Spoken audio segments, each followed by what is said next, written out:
Self-Interest is Not Selfishness by Gary Gallus, an audio Mises Daily narrated by Robert Hale.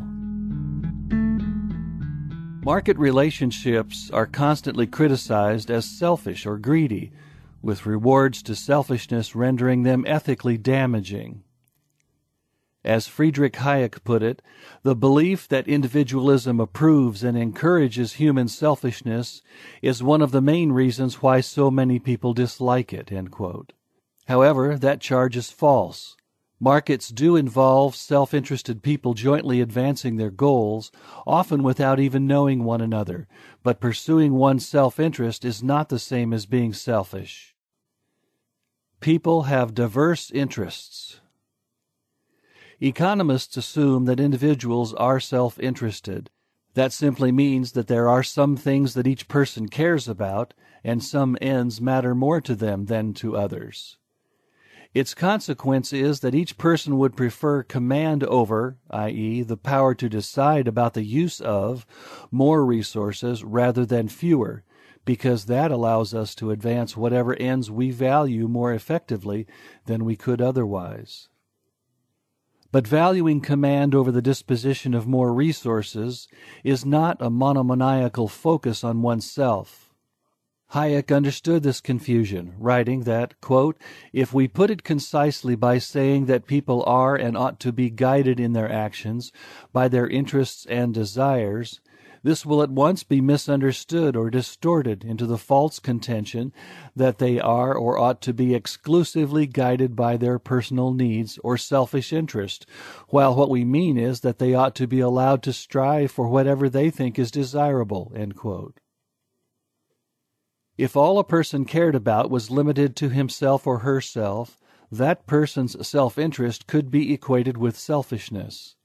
But if someone cares about anything or anyone else beyond themselves, then this differs from selfishness in several important ways. When Mother Teresa, for example, used her Nobel Prize award to build a leprosarium, she was acting in a self-interested manner because those resources were used to advance something she cared about, but she did not act in a selfish manner. Free markets force cooperation on the truly selfish. Another way of characterizing the distinction is that while selfish people are self-interested, they care about themselves, to be self-interested carries no implication of selfishness. And self-interest, whether selfish or not, is what allows social cooperation to be enhanced and others benefited by voluntary market behavior. That is why even if someone involved in markets was selfish, it does not follow that markets made them more selfish, nor that markets expand the realm of selfishness in human affairs. To illustrate, assume Stan is completely selfish. Provided that the property rights of others are respected, Stan can only induce others to voluntarily cooperate with him in furthering his plans by making them better off than would their alternatives. He cannot coerce them. So, despite caring nothing about others, Stan acts to advance their interests as the means to advancing his own. That is the miracle described in Adam Smith's invisible hand metaphor.